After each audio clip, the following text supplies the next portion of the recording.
Всем привет, тем, кто смотрит или будет смотреть. У нас сегодня продолжение чтений Ральфа Блюма. Я хочу напомнить тем, кто включился только в этот эфир, почему я выбрал именно книгу Ральфа Блюма для чтения. Почему я не взял другие книги, где рассказывается определенная последовательность, четкая, знакомая, ну, в основном знакомая с старшим футарком скандинавских. Почему именно Блюм? Именно поэтому Блюм взял за основу свой подход, свое видение. Я называю это нетривиальный, нестандартный, нетипичный. И этим он меня, кстати, купил. Купил именно в каком плане? Именно определенная сторона видения. То есть то, что может помочь понять руны с другой стороны. Тем более стороны такой, что Ральф Блюм все-таки более христианизирован. Его позиция все-таки, он остается верен своим христианским убеждениям, и это можно понять, читая его книги. Но самое главное, что он обращается к оракулам, которые могут помочь ему вырасти, стать лучше, то есть и дает и тезисы, и такие вещи, которые могут помочь и нам. Поэтому сегодня у нас необычная тема — инициатический цикл, то есть цикл инициации. Естественно, что Ральф Блюм по-своему в своем порядке активировал руны, то есть он их выложил, это в начале книги, и вы можете обратиться к первым выпускам, где он выложил последовательность так, как он это видел. У него не было инструкции, у него не было доступа к той информации, которая есть сейчас у нас. Это потом он стал исследовать, даже добился успеха в этом. Но есть его книга, она уникальна, и книг, описывающих руны. И, естественно, к нему имеет смысл прислушаться как человеку, который грамотно подошел и подошел ответственно. Не просто какая-то развлекушечка, да, то есть как-то так, а именно вот так, как он понимал. И его невозможно осудить за то, что он взял так, как он это видит. Он высказал свое мнение. Собственно говоря, к чему нас и призывает, чтобы мы шли своим путем, своим пониманием, своим видением. Ну а если кому-то нужна помощь в понимании себя и нужна какая-то система, я по-прежнему приглашаю к себе на обучение, на курс, где я предлагаю свою систему тоже нетривиального подхода к изучению рун. В первую очередь я через руны или с помощью рун изучил магию. Ну, как изучаю магию. Но это были первые двери, которые мне помогли войти в мир магии. И я вам хочу сказать, что руны я рассматриваю не как некую только это и ничего другого. Поэтому я и вроде бы как и маг-рунолог, да, но с другой стороны я просто маг. А маг, как мы помним, это тот, кто исследует, исследователь в первую очередь, тот, который показывает фокус. Я об этом говорю все время.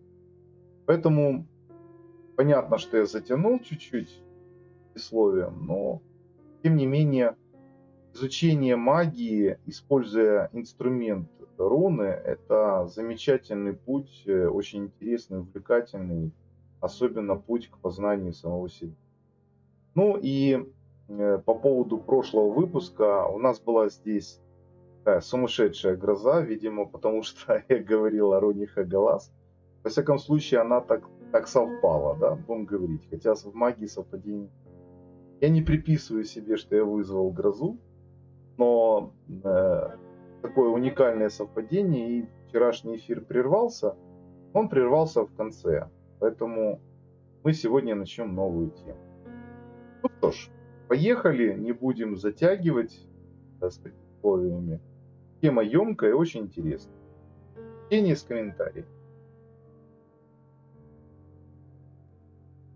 Инициатический цикл. 13 рун из 25 самым прямым образом фокусированы на механизме самосовершенствования. Эти руны создают внутреннюю энергетическую структуру рунического алфавита. Мне нравится вообще слово, которое употребил Ральф Блюм, потому что я сам изучаю руны с позиции энергии. Эти руны создают внутреннюю энергетическую структуру рунического алфавита. Своего рода каркас, который поддерживает и облегчает процесс изменения себя. Возможно, вы сочтете полезным понаблюдать за появлением этих 13 рун, когда будете переживать переходной период, поскольку все вместе взятые, они составляют инициатический цикл. Я хотел бы вот эти 13 рун, я хотел бы опять же предупредить, кто знаком с руническим футарком, что у Ральфа Блюма свой подход и свое видение, и он активировал руны не в классике рунического футарка, а активировал их, вытаскивая, однажды вытащив руны, выложил их в ряд, он точно так же их активировал. Это, в общем-то, его путь, и мне нравится этот путь. Я даже пробовал точно так же, как и он, делать. Это замечательный, потрясающий опыт. Хотя сам курс, который я предлагаю руны в футарке, начиная с руны Феха и заканчивая Дагас. То есть некий рунический круг. Даже есть такая вот рунический круг, который я постоянно использую в своих практиках и медитациях. Вы даже, может, видели эмблему руническая биэнергетика в таком ключе. Так вот, я хотел бы вместе с Ральфом Блюмом порассуждать об этих 13 рунах и о них поговорить. В первую очередь, выделенные руны Ральфа Блюма, которые он взял, я бы, не то чтобы не согласился, а просто принимая его видение, его восприятие, тем не менее, считаю, что все 24 руны являются рунами инициации. Потому что каждая руна, она инициирует человека к более высокому сознанию самого себя. Поэтому руны это в первую очередь не тот инструмент, с помощью которого гадают, хотя даже в этих чтениях мы могли убедиться в том, что Блюм начал с гадания, а не с изучения самих рун. А с другой стороны, руны, помимо того, что не только для гадания, то есть это, скорее всего, самопознание, то есть инструмент для самопознания. А другая сторона рун заключается в том, что в них таится энергетика, которая очень уникально встраиваясь в энергетику или в биополе человека, может трансформировать его сознание, изменить его сознание. Поэтому, во всяком случае, я буду говорить о себе, трансформировав мое сознание через рунический футарк, мне открылись очень многие знания о самом себе. Поэтому в чем суть рунической магии? В том, что она открывает какие-то способы манипуляции с чем-то или над кем-то или как-то. Или все-таки способ познания себя и знание себя дает возможность естественно перенести или трансформировать реальность вокруг нас. Алиса, привет. Благодарю, что ты со мной. Так вот, очень интересный момент. Интересный момент заключается в том, что трансформируя самого себя, меняя свое внутреннее осознание и восприятие, то, естественно, под наше видение, наше сознание меняется реальность.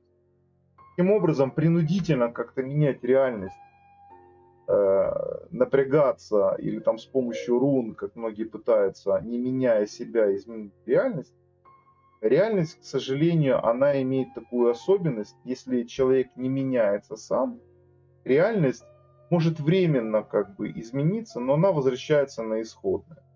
Поэтому если мы хотим изменить свою реальность радикально и серьезно, так чтобы эта реальность стала иной, той, которой мы хотим, согласно нашей воле, согласно нашего вирда, которым мы управляем, то меняться нужно самому.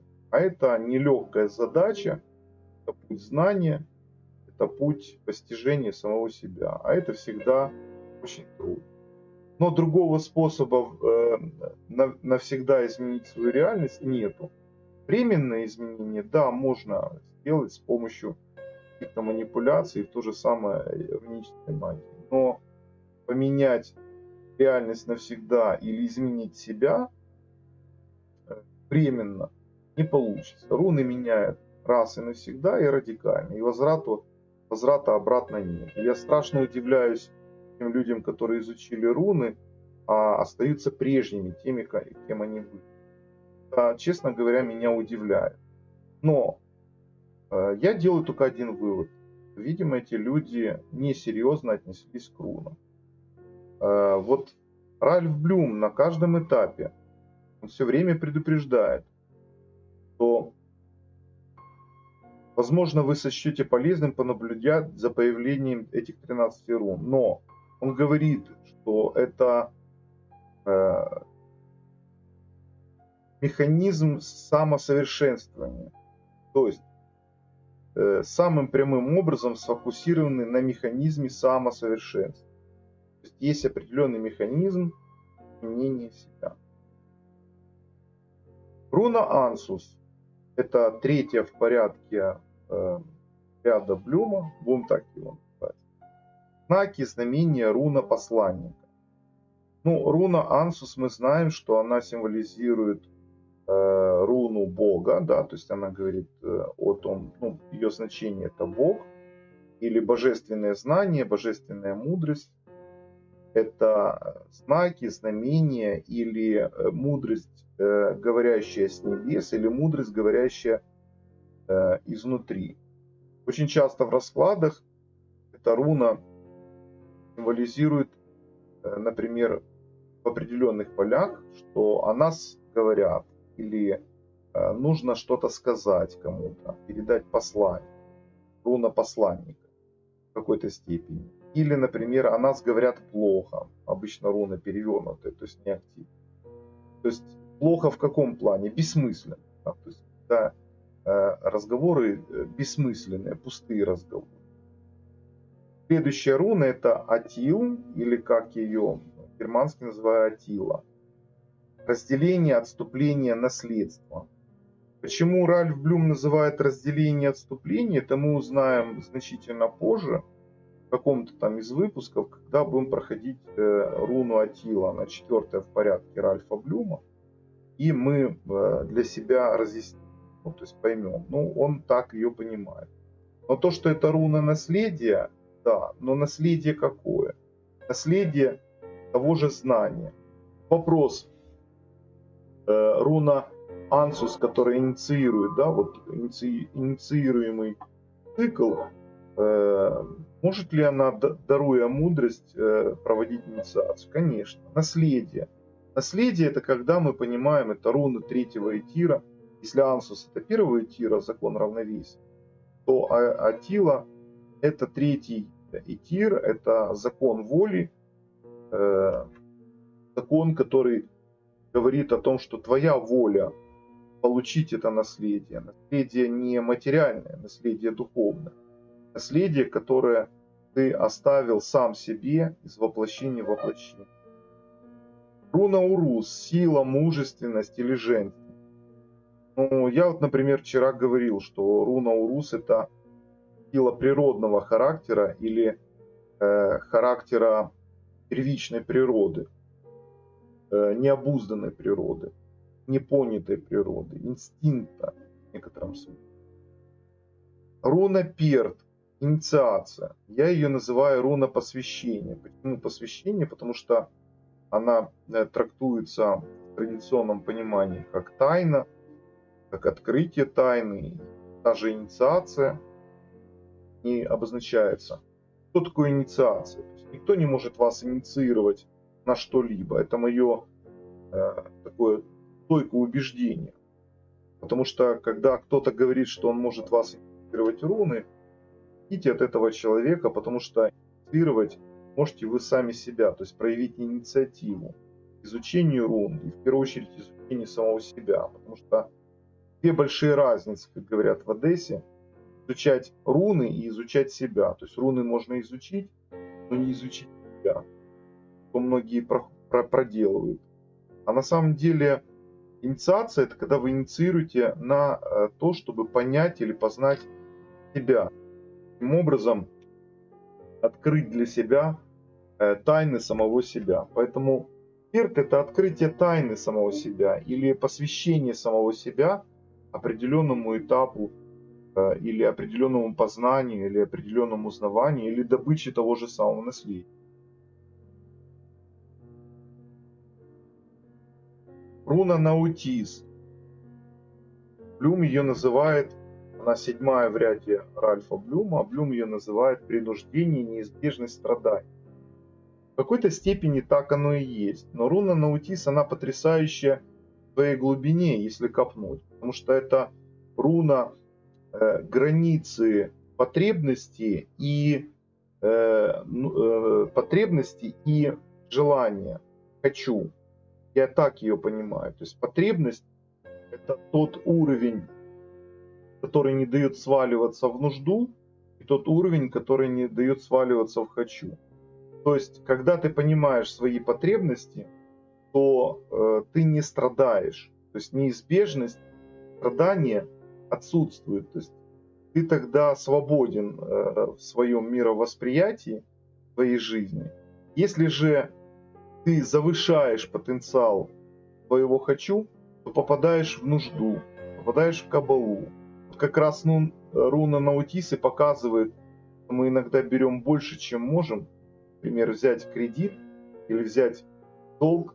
Это то, что мы превозмогаем, то, что выше того, что нам нужно.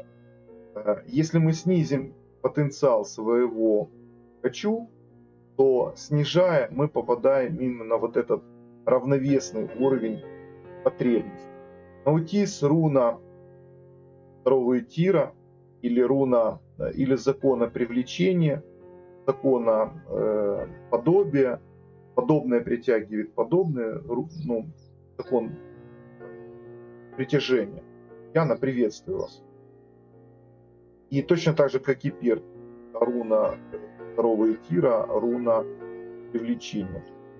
Хотим раскрыть тайны, Перт открывает. Хотим познать, что такое равновесие в привлечении потребного, то руна Наутис нам в помощь. 8-я руна в порядке Ральфа Блюма — это руна Ингус, плодородие, новое начало. Да, тут спору нет, это новое начало, но еще руна Ингус, если мы на нее посмотрим, ее так сейчас увеличу немножко, чтобы было видно вот на экране. Вот так вот, да? Видно вам? Да, видно. Руна Ингус, она имеет очень огромную глубину постижения. Во-первых, в ней есть как бы две руны Атила, если мы смотрим. Руна Атила, которая показывает наследие реальное и наследие мнимое. Поэтому через руну Ингус мы можем понимать плоды реальные или плоды испорченные. Иногда в раскладах руна Ингус показывает о нанесении порчи. Когда сделана порча в определенных позициях, то мы можем это видеть. Кроме этого, она символизирует символизирует мир Ванхейм, который символизирует плодородие, да, то есть мир плодородия. В ней две руны Геба, то есть два партнера, или партнера человек-бог, или мужчина и женщина, но это руна воли, то есть люди себе могут сами видеть или партнеров, или врагов. Вот в этом тоже есть скрытый такой смысл. Две пересеченные руны Кена или видеть внутри себя.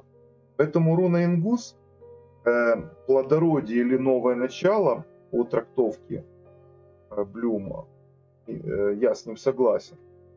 Но это плодородие какое? Внутреннее плодородие. Алекс, приветствую вас. Это внутреннее плодородие, это постижение внутреннего плода. То есть из чего я состою? Или я состою из гнилых плодов, или я состою из целых плодов. Если во мне есть внутренний целостный плод, то этот плод принесет множество результатов. То есть руна Ингус — это еще руна результата. Если же во мне гнилой плод, то какие могут быть у меня и плоды? В таком плане. Вот руна Ингус в этом плане очень интересно. Кроме этого, если вы помните, в предыдущих выпусках мы разбирали расклад на реинкарнации, три прошлых воплощения. Вообще, руна Ингус дает возможность медитировать на прошлые жизни. Но я уже говорил, будьте осторожны с этим, потому что можно увидеть то, что потом с памяти не сотрешь. Следующая руна Кана. Ну, опять же, я ее называю Кена по германскому названию. Кена. Раскрытие или огонь. Еще есть такое название руне Кена. Это факел.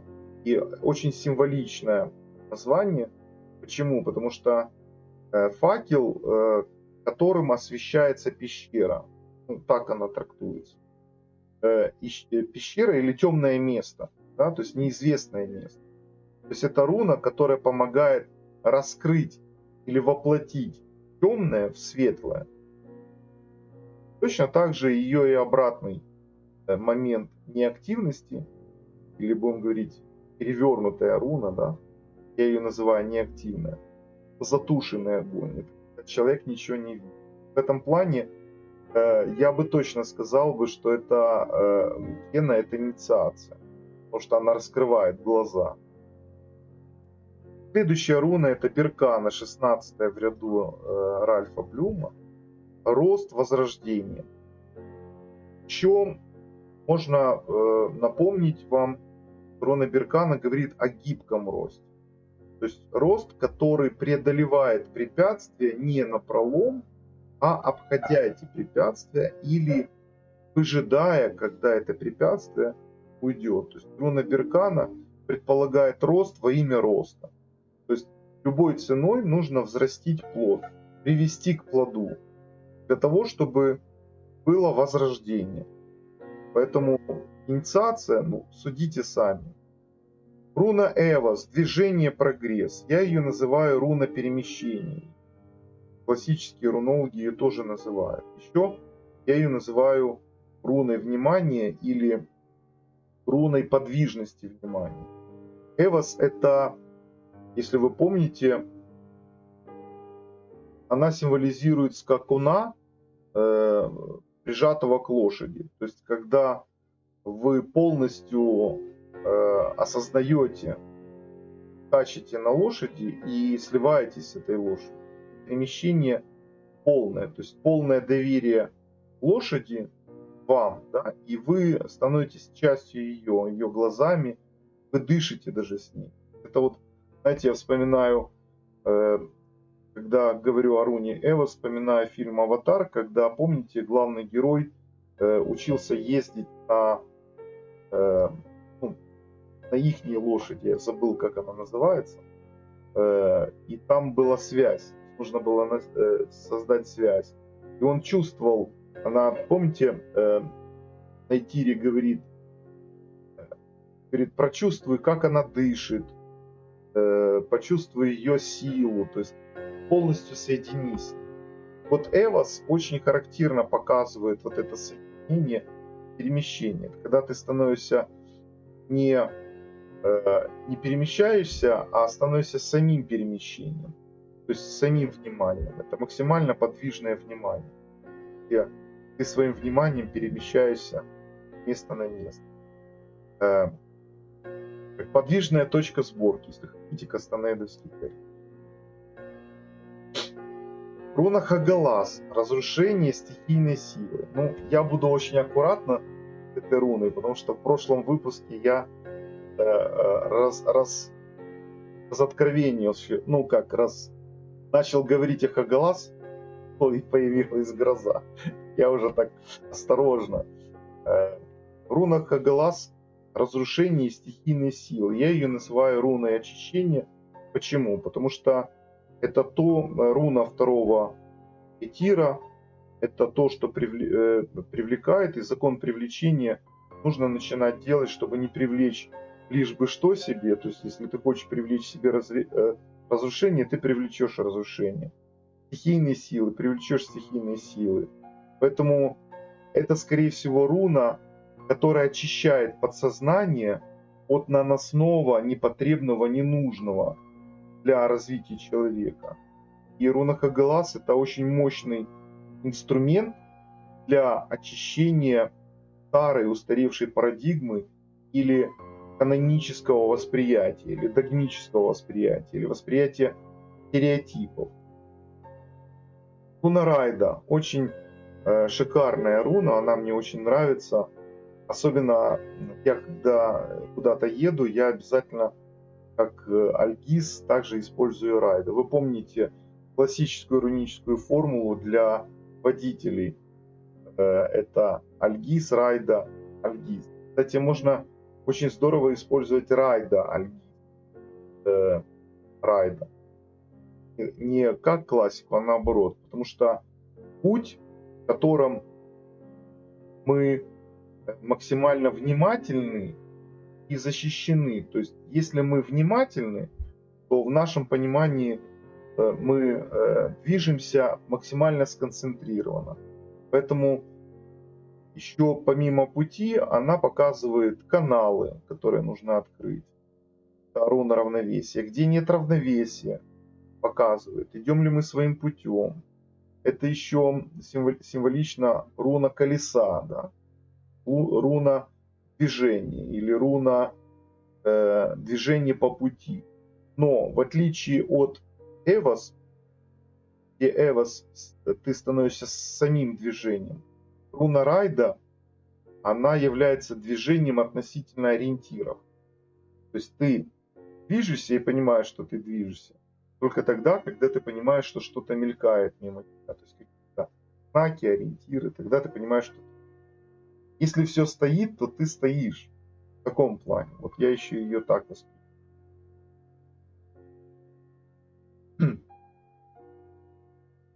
Я, кстати, камеру выключаю, потому что пью водичку.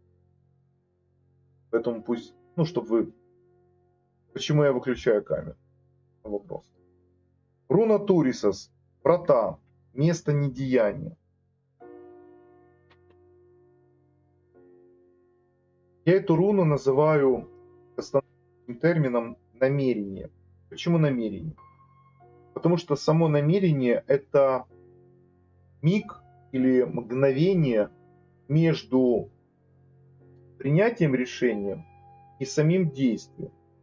Иногда само намерение, оно уже совершает определенное действие.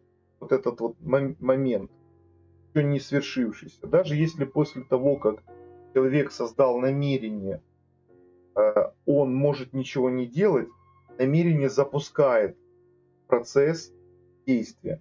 То есть это уже неизбежно. Еще ее символизируют с молотом Тора. Тоже очень большой, такой глубокий, глубинный символизм. Древние оставили в понимании энергетики самой руны. Если молот Тора выпущен, то его уже не поймаешь.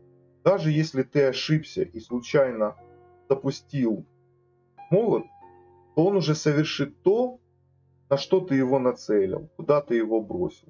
Разрушение так разрушение, уничтожение так уничтожение. Убирание препятствий так убирание препятствий. Поэтому Я бы сказал, что Турисос, да, он переводится как еще и как врата. Это врата, перед которыми нужно остановиться и подумать, а нужен ли ты там? Хочешь ли ты туда войти? Потому что однажды зайдя туда, назад дороги не будет. Поэтому это руна раздумья. И если брать тот аспект, о котором говорит Блюм, то Турисос это действительно руна инициации, то да, конечно, тут нельзя не согласиться. Руна Дагас 22, на самом деле она 24 в футарке, но 22 в ряде Блюма. Прорыв или трансформация. Еще эту руну трактуют как день.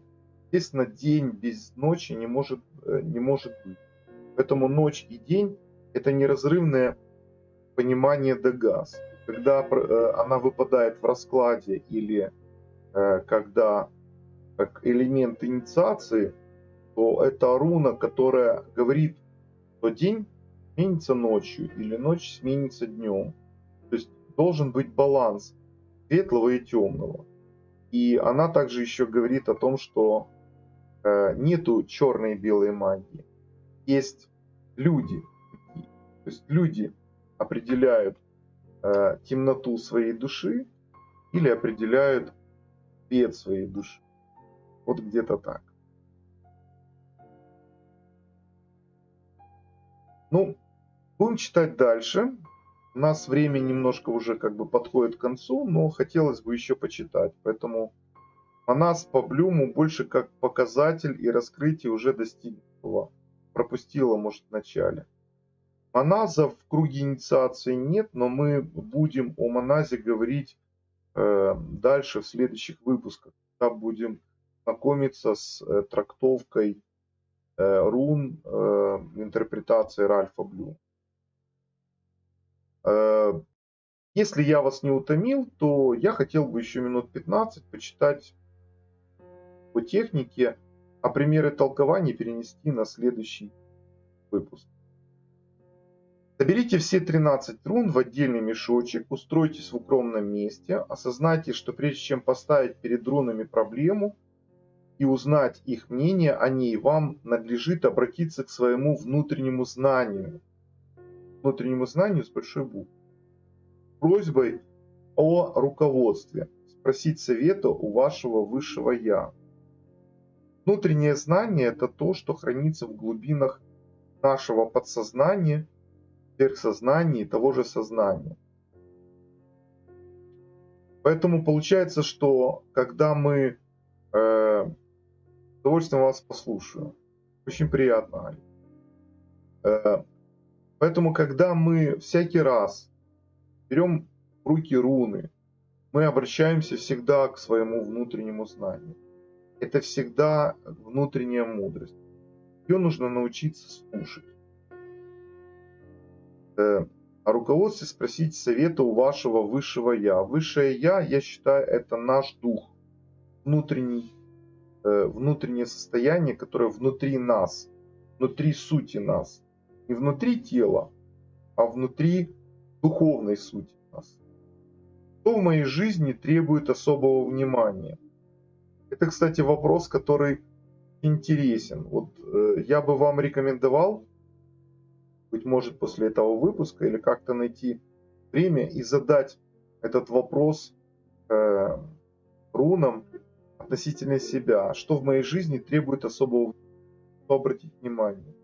Очень мало людей задают такие вопросы себе.